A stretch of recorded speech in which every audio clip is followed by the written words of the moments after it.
ការពារអ្នកជារៀងរហូតដោយសារអ្នកបានកោះហៅ Shekinah រួចហើយ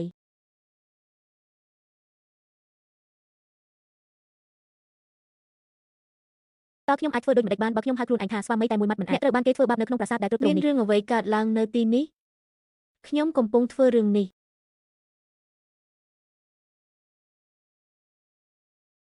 តើវាជាសុបិនមែនទេប្អូនស្រីពណ៌ក្រហមគឺល្អឃើញទេពធីតាបង្ហាញឲ្យឃើញ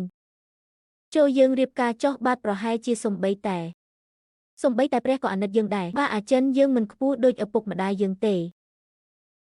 ថ្ងៃនេះសាលប្រជុំមិនពេញដោយភ្ញៀវទេសូមឲ្យស្ថានសួគ៌និងផែនដីជាសាក្សីរបស់យើងរៀបការជាមួយខ្ញុំបានទេលោកម្ចាស់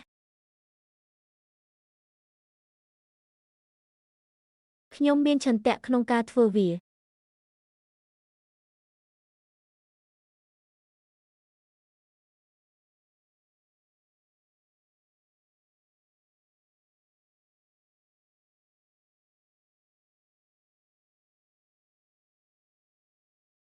ពូចាញ់រហូតដល់ចប់ហើយសក់ពូទី2ប្រែជា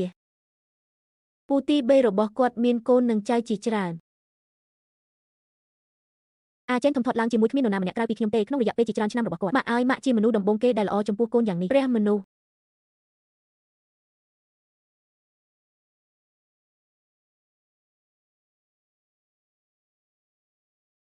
សញ្ញាល្អនៃស្ថានសួគ៌និងផែនដីរបាំងអាណាចក្រដ៏ទេវភាពសូមព្រះជាម្ចាស់ឲ្យសូមទ្រង់យាងមកវិញជាបន្ទាន់ប្រសិនបើអ្នកទទួលខុសត្រូវលើស្ថានភាពទាំងមូលចូលចេញពីទីនេះទៅតើអ្នកណាហ៊ានបញ្ឈប់ព្រះនៅថ្ងៃរៀបការដ៏អស្ចារ្យនេះច្បាប់នៃស្ថានសួគ៌មិនអាចត្រូវបានរំលោភបំពានបានទេប្រសិនបើអ្នកទូចចង់ស្នាក់នៅក្នុងពិភពមនុស្សលោកសូម្បីតែព្រលឹងដែលរងការខូចខាតក៏ដោយមនុស្សរមែងស្លាប់នេះសូម្បីតែស្ត្រីក៏អាចត្រូវរន្ទះបាញ់បានដែរឈៀនយ៉ាវត្រូវបានកំទេចទៅជាផេះរងចាំខ្ញុំផងខ្ញុំប្រកាសជានឹងត្រឡប់មកវិញឲ្យបានឆាប់តាមដែលអាចធ្វើទៅបាន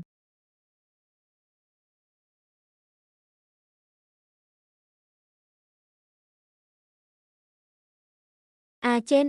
អ្នកណែណាអាចេនកុំបំភ័យខ្ញុំអីចេញមកនេះមក